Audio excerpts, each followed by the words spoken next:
prédios que se tornaram também símbolos nacionais, como a Torre Eiffel, a Baguette, o Arco do Triunfo, o Opéra Garnier, e a lista é longa, né? Mas ela também conta com outros elementos na sua paisagem, que seja de arquitetura ou do seu mobiliário urbano, e ajuda a dar toda essa identidade parisiense que tanto nos encanta.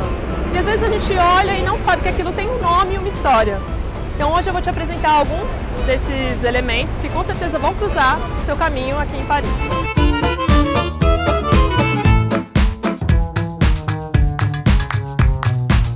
Vamos começar então pelo que é marca registrada da arquitetura da cidade, os edifícios haussmannianos, ou haussmannien em francês. Mas primeiro, quem foi Barão Haussmann? Por que os edifícios levam esse nome? Haussmann era o prefeito de Paris na época do Segundo Império, quando Napoleão III, depois de voltar de Londres, do seu exílio, ele chega em Paris decidido em modernizar a cidade. Para ele ainda a cidade tinha cara de Idade Média, com ruas estreitas, escuras, saneamento básico ainda era luxo, em plena metade do século XIX. Então ele delega esse projeto de urbanização a Haussmann, que vai reconstruir totalmente a cidade de Paris. Ele que abriu essas avenidas largas, ele vai realmente redesenhar todo o fluxo de ruas aí da cidade para melhorar o tráfego, e ele também impõe normas muito estritas na construção de novos prédios. Então, se as ruas de Paris elas têm esse charme, essa beleza na uniformidade quando a gente olha assim, para os prédios, é devido a Haussmann. E as características principais do edifício haussmanniano são: eles tinham entre 5 a 6 andares no máximo. Todo o térreo do prédio era destinado a lojas, as boutiques da época. Acima do térreo tem um entrepiso que servia de depósito, de estoque para essas lojas. O segundo andar, com as janelas mais amplas, era para as famílias mais nobres, que moravam aí então, porque não tinha elevador, não existia na época, então eles não iam subir todos os andares, Quem pagava o aluguel mais caro era no andar mais baixo, diferente do conceito de hoje em dia, E aí você tem no segundo e no quinto andar essa sacada contínua, essa varanda contínua que você vê. E depois o sexto andar, que hoje dá todo esse charme para os telhados de Paris, era a chambre de bonne, o quarto dos empregados, que é na realidade um cubículo e foi alvo de muitas denúncias na época pelas más condições de vida.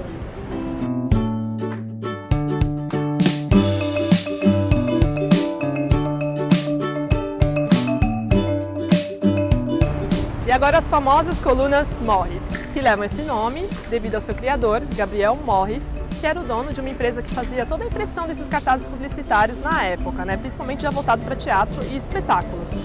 Elas foram inauguradas em 1868, quando ele recebeu o aval da prefeitura para ter exclusividade na veiculação de anúncios. E esse modelo assim, cilíndrico, com todos esses ornamentos, essa cobertura bonitinha, toda enfeitada, foi na realidade inspirado no modelo que já existia na Alemanha, em Berlim, que começou em 1854 por lá, quando eles justamente decidiram regulamentar essa veiculação de anúncios, colocar ordem na cidade.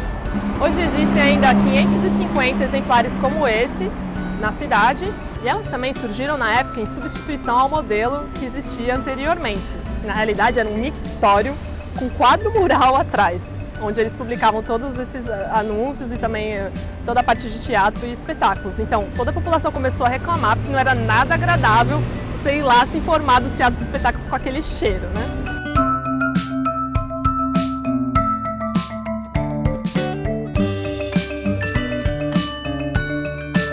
As fontes Wallace, elas herdam esse nome de seu criador, Richard Wallace, que era um filantrópico britânico muito rico, que decidiu oferecer 50 modelos como esse à população de Paris, que na época se encontrava devastada após todos os conflitos da Guerra Franco-Prussiana e da Comuna de Paris. Então, quando a primeira foi inaugurada, em 1872, causou um enorme tumulto, porque boa parte da população não tinha nem mais acesso à água potável. Então, assim, esse modelo, ele mesmo que idealizou, ele fez em ferro para ser produzido em série, custa mais barato. E essas representações femininas, essas 4 estátuas aqui que vocês veem, cada uma delas representa um dos valores que ele queria destacar, que ele achava importante. Então, 2 delas têm os olhos fechados, representando a simplicidade e a sobriedade, e as outras 2 têm os olhos abertos, representando a caridade e a bondade. Hoje existem ainda 120 fontes como essa, em 4 versões um pouco diferentes, Todas elas tinham um copinho de metal, também que era acoplado através de uma corrente, que foi abolido aí nos anos 50 devido a questões de higiene, óbvio. Bom, agora um elemento que não passa despercebido na paisagem de Paris para quem vem principalmente a primeira vez. As entradas de metrô de estilo Art Nouveau, desenhadas pelo arquiteto Hector Guimard, também chamadas de bouches de métro ou bocas de metrô aqui pelos parisienses. Elas foram inauguradas em 1900, junto com a Exposição Universal que ocorria na cidade e também junto com a inauguração do metrô de Paris, né? Entre 1900 e 1912 foram construídas 141 entradas como essa, né? E hoje ainda existem 86 em algumas variações de modelo. Tem umas delas que são chamadas de edículas, que tem até uma marquise de vidro e chamam ainda mais atenção, né, quando a gente passa. Então o que a gente pode perceber aqui, que denota bem essas características do estilo Art Nouveau, né? A gente tem esses dois postes em formato de caule e de flor, todos esses traços de inspiração vegetal, floral, era muito característico mesmo desse estilo, né? Esse movimento artístico que durou muito pouco, somente durante a Belle Époque, final do século XIX e início do século XX. Todas as estações são rodeadas com essa estrutura de metal, onde a gente vê todos esses traços aí de inspiração vegetal, o floral e também aqui a inicial, né? O M de metrô, para sinalizar. A gente falou das entradas do metrô, agora a gente vai falar de outro emblema muito conhecido de Paris, que é o próprio azulejo, o revestimento interior das estações de metrô. Então, esse modelo aqui, esse azulejo branco, com o nome da estação em branco e fundo azul, e esses contornos, né, ao redor, foi um modelo definido pela companhia Nord-Sud, que foi uma das primeiras concessionárias a administrar o metrô de Paris, entre 1902 e 1931, mais precisamente. Então, aqui vocês veem ainda as iniciais, NS, né, da companhia Nord-Sud, e também essa moldura, né, esse contorno na cor marrom. Isso significava que essas estações, né, que tinham essa cor marrom, não faziam correspondência com outras linhas. E aqui nessa estação, Sèvres-Babylone, vocês veem ainda o contorno, né, em verde, que representava e significava estações que tinham correspondência com outras linhas.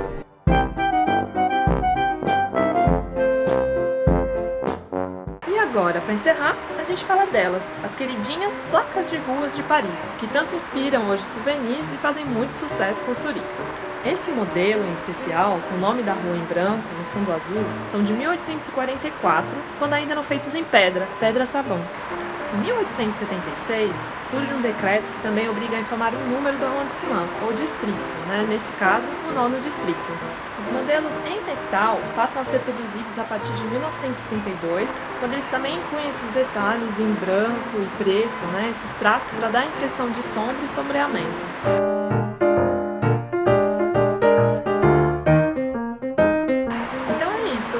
Hoje o passeio termina por aqui, mas para você que quer conhecer esses elementos de perto, né, outros pontos de Paris, saber mais sobre arquitetura e curiosidades da cidade, vem passear aqui comigo.